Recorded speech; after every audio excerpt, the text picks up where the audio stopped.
Assalamualaikum warahmatullahi wabarakatuh. Sampurasun mitra kaum dangu baraya dongeng tepas Sunda di mana wae ayana. Wilujeng wengi wilujeng patepang dangu deui sareng di acara dongeng Sunda anu dipancar luaskeun ti kandaga tepas Sunda media YouTube. Tepas tempat ngariungna urang Sunda anu mika memet kana dongengna. Kumaha daramang sadayana? Alhamdulillah upami daramang manya mugi-mugi wae sadayana aya dina ginanjar kawilujengan sehat walafiat jag-jag waringkas sekirang naon-naon. Disehatkeun jasmani sareng rohanina, dijembarkeun manahna, digambilkeun rezekina sarta ditebihkeun tina sagala rupi mara bahaya. Amin ya robbal alamin. Urang keureuh deui pamirsa hanca dongengna lampahanna Sanjay Galunggung si Jawara Pedang Dewa dina lalakon lumaku purwa anu ayeuna nincak dina bagian ka-44. Kumaha lajengan ieu carios teh urang dangukeun bae sasarangan sakedap deui. Kangge anu nembean manco nembean pisan ngadengkeun ieu dongeng mangga ulah saasanya kantun di subscribe wae. Ditoel palebah tombol loncengna supados aya notifikasi upami akin raskeun hanca dongeng. Hatur nuhun ka sadayana nu parantos subscribe, like, komen, ogeng share dongeng-dongeng aki boh ka media grup WA, Facebook, Instagram, Telegram, Twitter sareng anu sajabana deui. Urang keureuh deui dongengna, urang amparkeun deui sama kabuyutanana nya pamirsa parah samakna sor awug bisarwitina mangga kaparayun sadayana prung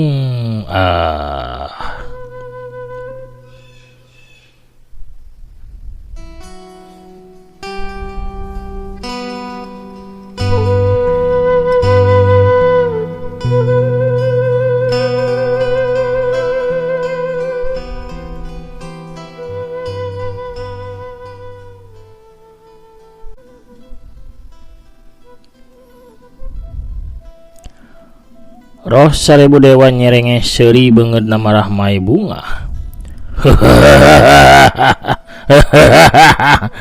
Jadana urang duaan jadi sakti. Raga urang teu bisa dirampak ku sasaha. Hiukut plos. Roh sarebu dewa nenggeulan sarta najongan awak baturna. Pikeun ngabuktikeun sangkaanana. Nyatana manehna kawas nenggel jeung najong haseup.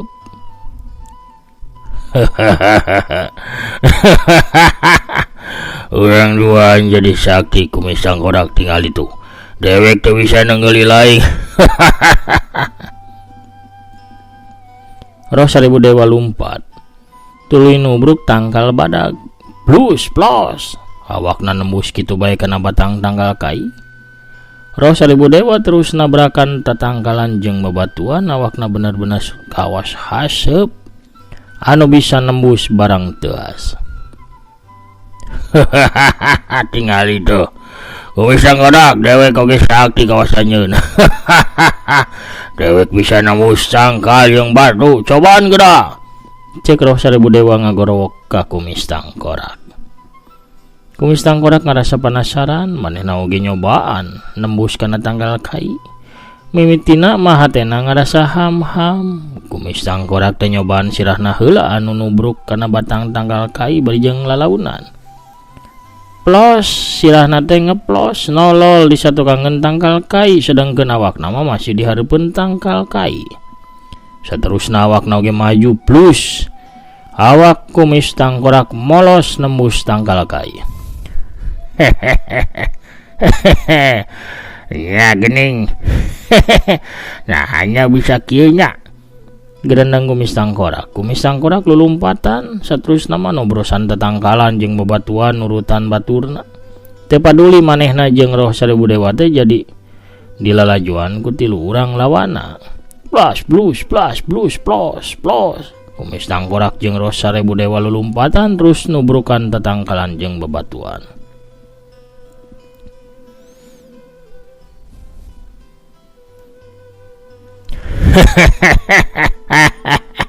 Dewek benar-benar euy. Bener sakti bisa nembus tangkal jeung batu Roh Seribu Dewa. Urang jadi sakti. Kumis tangkorak kajrag-ajragan bakat ku bunga. Tara teh kipas ngagerendeng ucapanana teh ukur kadenge ku Sanjaya jeung Buk Tambaga. Jalma-jalma belegug. Awakna jadi bayangan kalah ka bunga disangka jadi sakti. Nah anjeun nyangka lamun bayangan anu ngaliwat bieu teh maling sakti? Tanya Buk Tambaga ka tara teh kipas. Tangtu manehna tanpa bae guratan tatu dina beuteung jeung dada maranehna, pastina kulitna geus kagurat ku peso pusakana maling sakti. Walon tara teh kipas. Sanjaya seuri nempo kalakuan kumis tangkorak jeung Roh Seribu Dewa anu ajrag-ajragan bari lulumpatan ka ditu ka dieu. Malah mah saduana tepi katubrukan segala rupa sababaraha kali. Tapi awakna bisa saling tembus saterusna maranehna ting cakakak seuri bari ajrag-ajragan deui.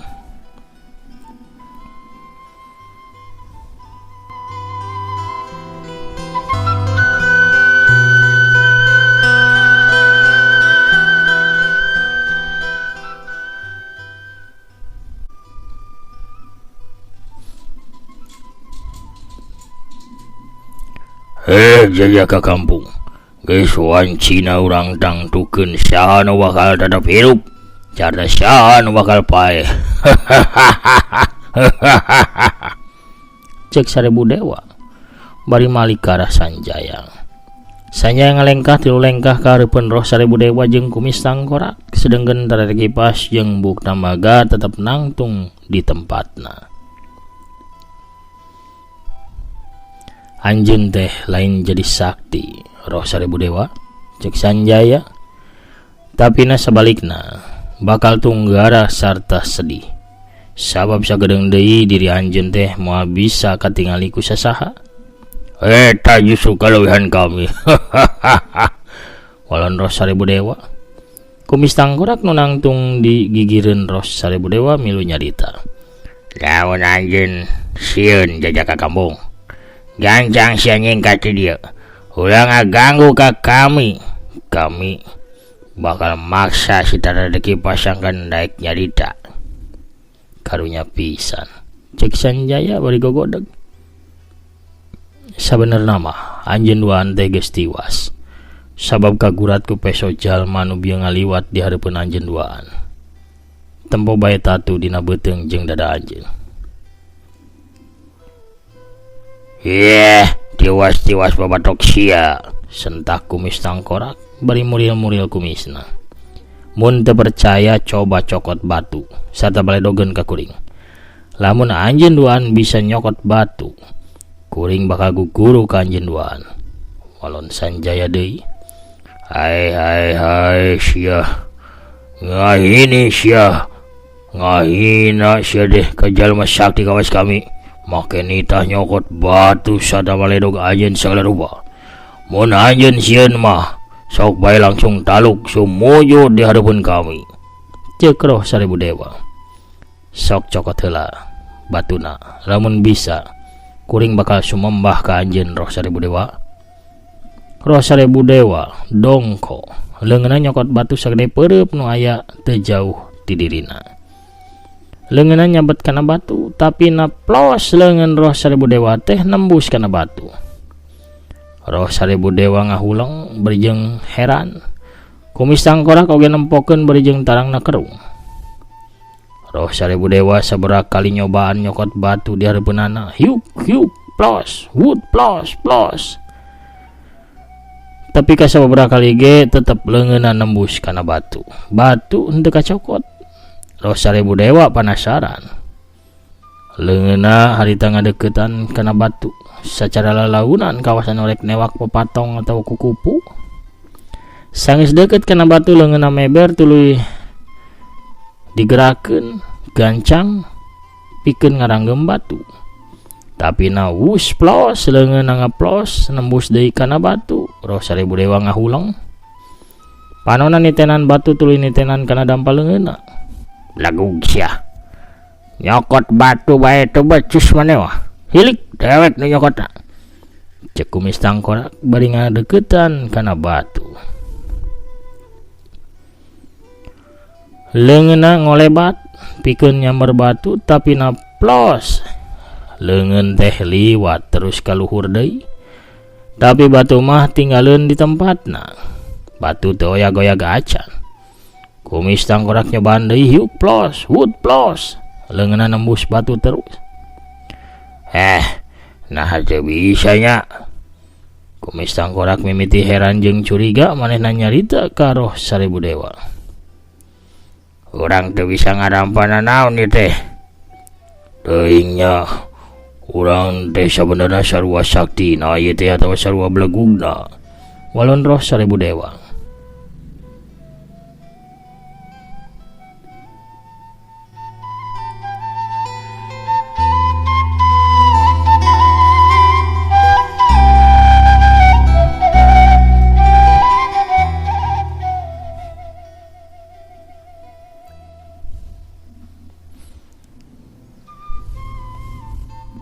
Sanjaya harita kadenge nyarita deui. Sing percaya ka kuring. Anjeun duaan sagedeng deui ge bakal jadi manusia tanpa raga. Sabab anjeun duaan keuna ku kakuatan sakti tina peso tanduk jurig anu dipibanda ku Durjana Belang alias si maling sakti. Ulah ngawadul. Peso tanduk jurig mah dicagalna ku malaikat miskin. Terus dipaling ku batur aranjeun anu katelahna si maling sakti. Tempas tara teh kipas bari ngalengkah ngadeuketan ka Sanjaya. Buk tambaga oge ngalengkah ngadeuketan ka Sanjaya bari nyarita. Dina waktu saminggu anjeun duaan bakal ngaleungit nu nyesa ukur kalangkang jeung sora hungkul. Roh 1000 dewa silih teuteup jeung Kumis Tangkorak. Nah bener maling sakti guys bisa nyokot peso tanduk jurig tina leungeun malaikat miskin. Bisa bae.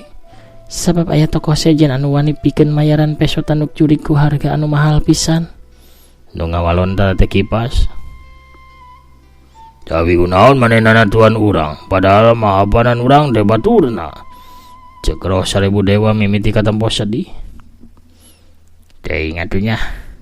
Walon Kumis Tangkorak bari sirahna ngeluk tungkul paromana oge katempo sedih. Sigana manehna teh teresep ka urang. Pedah meureun urang masuk dipuji bae ku katua. Bari nyarita kitu leungeun Kumis Tumbila nyobaan newak daun-daun eurih di gigireunana tapi leungeunna kawas newak angin ngeplos bae ngalewatan daun-daun eurih. Teu mungkin Durjana Belang bisa mau ka eta peso. Sanajan manehna bisa mau ka eta peso ge. Asa teu mungkin manehna natuan ka urang. Salila ieu teh pan hubungan urang jeung manehna taya pacengkada naon-naon. Urang teu pernah jahat ka manehna. Roh 1000 dewa nyarita deui bari jeung serak kawas nu rek ceurik. Sigana Kumis Tangkorak bagi katempo sedih. Sigana Durjana Belang teh hayang numpes urang kabehan meureun. Manehna sigana hayang ngagantikeun kadudukan katua Cuka Tumbila jadi pangawasa Pasir Kopong. Waduh, lamun gitu urang kudu gancang ngadep ka katua. Nya, urang kudu ngalaporkeun kelakuan manehna anu geus nyieun urang duaan jadi kawas kieu. Hus, roh 1000 dewa jeung Kumis Tangkorak teu nyarita deui. Teu pamit-pamit acan langsung ting balelesat lumpat. Maranehna narabas tatangkalan jeung naon bae anu ngahalangan kana lumpatna. Sakedeung ge duanana geus teu katempo ngiles di kajauhan. Sanjaya jeung dua wanoja geulis ukur nyaksian ngilesna roh 1000 dewa jeung kumis tangkorak. Sakedapan caricing tapi teu lila kadenge tara teh kipas nyarita. Nah bener Durjana belang boga pamaksudan ngarebut kadudukan Cuka Tumbila bikin jadi pengawasa Pulau Kopong. Teu apalah kangge, urang udag we atunya. Walon Sanjaya beri terus ngolebat lumpat ke arah di mana tadi bayangan anu natuan roh 1000 dewa jeung kumis tangkorak ngiles. Tara teh kipas jeung Buk Tumbila jeung Buk Tambaga gancang lumpat nuturkeun jawara pedang dewa. Sanajan geus lumayan lila lumpat tapi Sanjaya jeung kadua wanoja geulis teh can keneh bisa manggihan jalma anu diudagna, nyaeta Durjana Belang alias Maling Sakti. Sanjaya harita ngarandag kitu oge tara teh kipas jeung Buk Tambaga milu ngeureunkeun lumpatna. Kamana ngaleosna nyaeta jalma teh? Cek Sanjaya beri culang cileung luak liuk sabab teu manggihan raratan udaganana. Urang dagoan bae atuh ngaliwatna di luhur pasir itu tukang, sabab di hanapeun eta pasir teh aya pertelon jalan satapak anu nuju ka Pasir Kopong jeung ka arah Gunung Kundalini. Saha nu nyaho manehna ngaliwat ka dinya? Cek tara teh kipas bari nunjuk hiji pasir anu teu pati jauh ti tempat maranehna narangtung. Kenapa tuh urang ka ditu hayu? Cek Sanjaya bari miheulaan ngolebat nuju ke arah pasir anu ditunjuk ku tara teh kipas. Pasir teh geuningan teu pati luhur, ukur pasir leutik anu pendek, anu punculutna rada datar sarta ukur aya sababaraha tangkal kai. Saleuwihna mah ukur aya batu-batu cadas jeung rurungkunan. Sakali jalma ngagunakeun ilmu ngahampangkeun awakna eta pasir sigana mah pasti bisa kaluncatan. Sanjaya jeung dua wanoja geulis nyumput di satukang tanggal badag. Bari panonna mah ngawaskeun nitenan ka jalan satapak anu nyabang tilu di hanapeun eta pasir.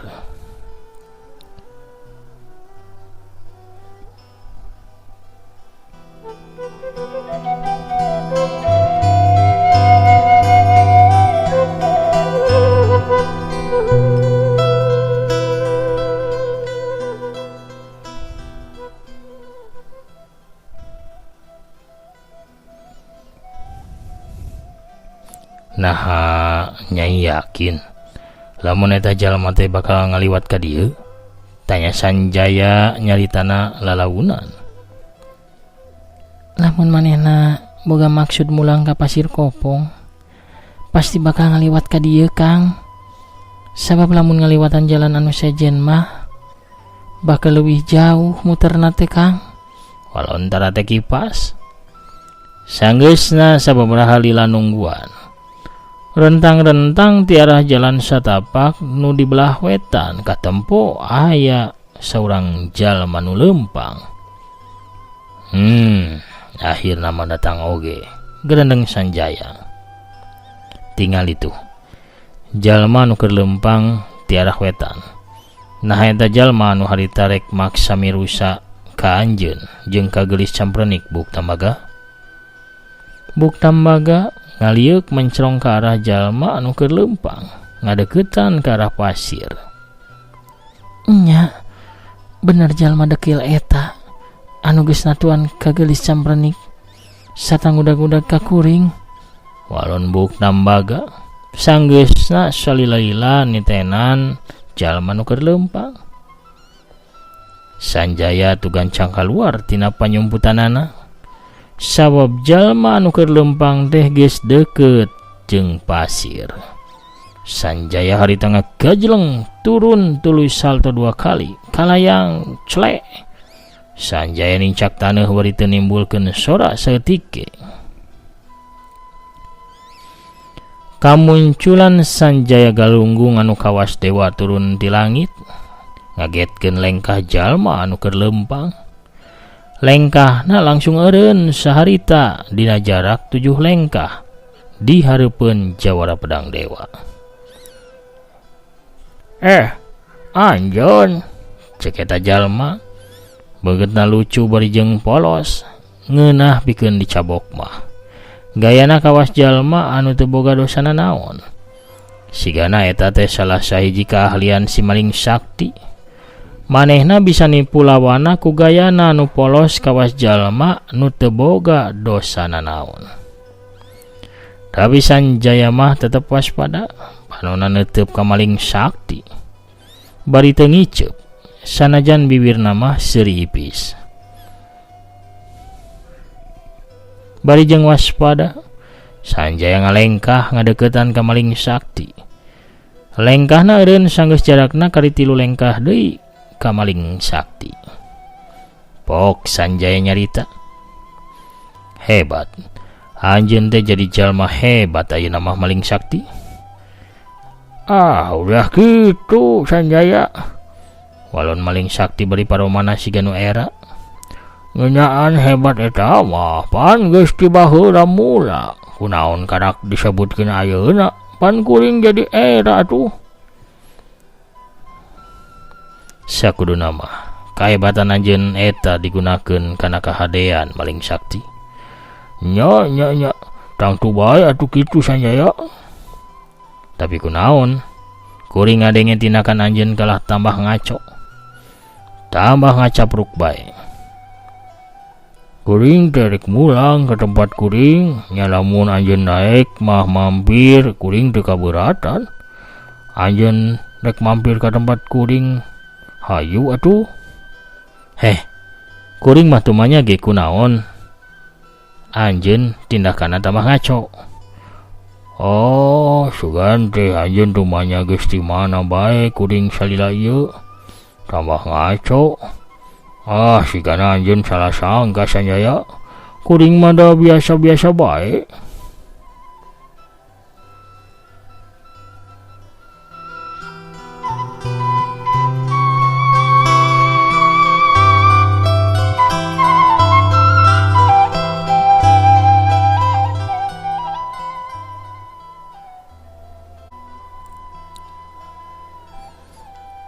Tapi kuring mah ngadenge anjeun teh geus natuan sababaraha urang ngagunakeun pusaka menang maok. Pusaka naon ieu teh? Maling sakti katemu bingung tarangna kerung panonna neuteub seukeut. Sanjaya ngareret ka arah punclut pasir. Maling sakti harita pipilueun tangga neuteub ka arah tarate kipas jeung buk tambaga. Tuluy pok nyarita deui. Katamponya anjeun teh beuki layut jeung wanoja urut muridna Ki Selo Gantung Sanjaya.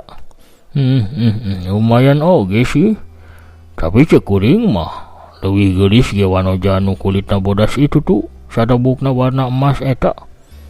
Saha manehna ti Sanjaya?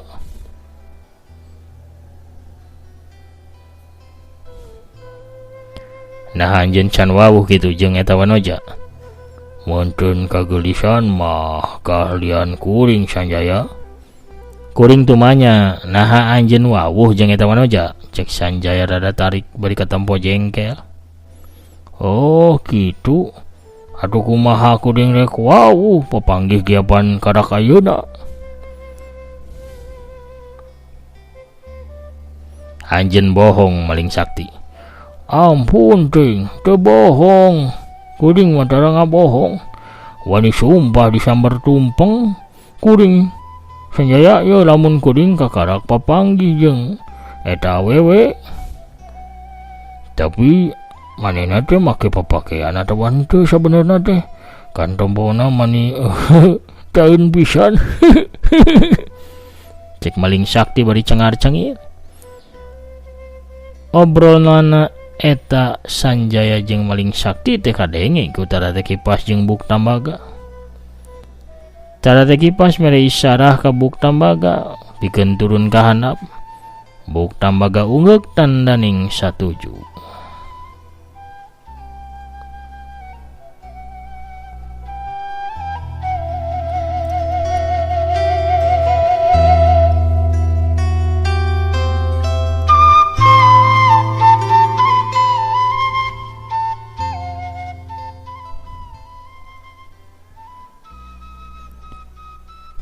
Tara Teh Kipas harita langsung ngagajang turun ngalayang kawas manuk leungiteun bulu dituturkeun ku Buk Tambaga. "Cowat, esoy ge boy," ceuk Maling Sakti sawaktu nempo Buk Tambaga anu make papakean ipis pisan. Manehnya nyarita kitu bari nahan napasna. Dua wanoja geulis teh harita nangtung dikatuhun jawara pedang dewa. Pok Buk Tambaga langsung nyarita. "Anjeun ulah api-api teu wawuh ka kuring maling dekil. Anjeun geus tarung jeung kuring sarta batur kuring. Anjeun boga maksud rek ngagedebah kami. Anjeun oge geus natuan batur kuring ku peso pusaka anjeun."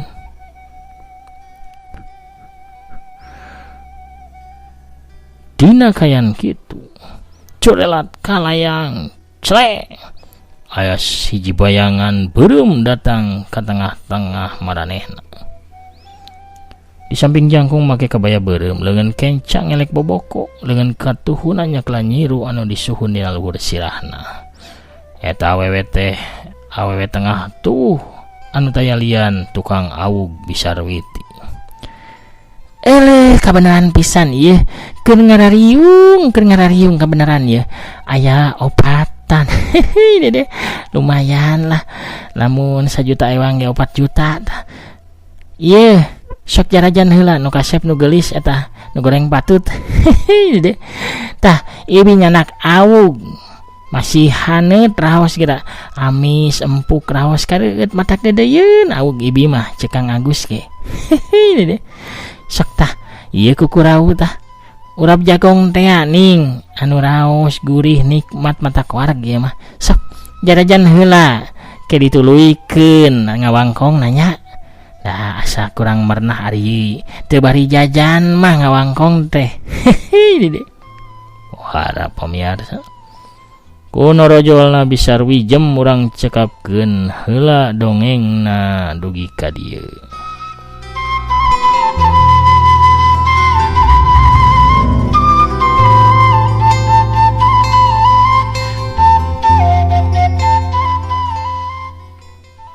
Lampahan Sanjaya dina lakon Lumaku Purwa bagian ka-44. Cak urang teuneun heula di handeuleum sieum geusan sampeureun, urang tunda di hanjuang siang geusan alaeun. Urang sampeur deui ke di bagian anu salajengna. Hatur nuhun ka sadayana para manco mania, para manco warsalam dunya.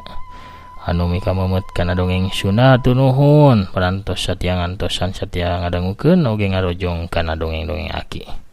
Mugi-mugi wae sadayana tetep aya dina ginanjar kawilujengan teu kirang sapapaosna.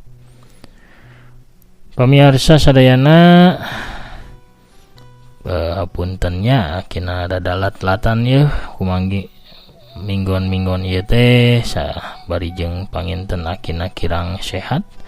Baijeng akina dina Panwaslu mimiti sibuk pamirsa ngadata ieu nya kumargi urang bade pesta demokrasi nyaeta pemilihan presiden oge legislatifnya sakantenan. Pamirsa sadayana hatur nuhun sakali deui mugi sadayana sehat saterasna jag-jag waringkas lancar rezekina amin. Sakitu heula panginten anu tiasa kapihatur dina wengi ieu akina mit mungkur heula. Assalamualaikum warahmatullahi wabarakatuh. Permios cag hanca.